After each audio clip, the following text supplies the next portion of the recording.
सभी दोस्तों से नमस्ते। हमारे कुसुम लोक गीत चैनल पे आप लोगों का स्वागत है। एक छोटा सा प्यारा सा देखिए, हम तीनों सहेली नाच पर के गीत सुनाने चल रही हूँ। गीत अच्छी लगे लाइक सब्सक्राइब करी, कमेंट में बताई। और देखा हम अपने अपने राजा से का डिमांड करी थे उसी के माध्यम से अरे ज्यादा ही करत ही। हाँ, पिया परदेश में इनकर पिया परदेश हैं। यही से कहा था सब चीज़ हमका हाजिर कर दें।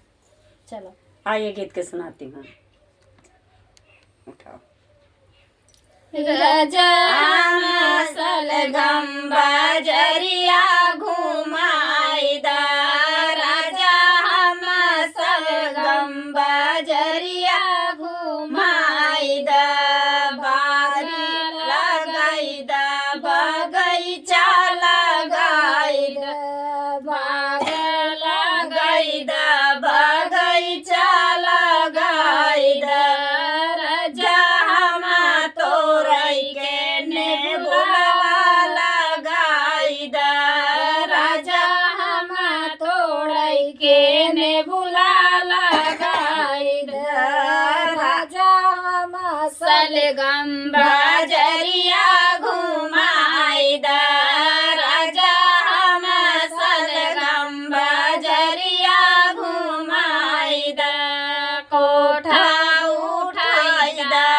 अटारी उठाईदा, कोठा उठाईदा अटारी उठाईदा, राजा हम झाँकै के खिड़किया लगाईदा, राजा हम झाँकै के खिड़किया लगाईदा, राजा हम सलगम बजरिया घुमाईदा, राजा हम सलगम बजरिया घुमाईदा, तारा खोदैदा नारा खोदैदा, तारा खोदैदा नारा खोदैदा, राजा हम भरई के बाउलिया खनाईदा,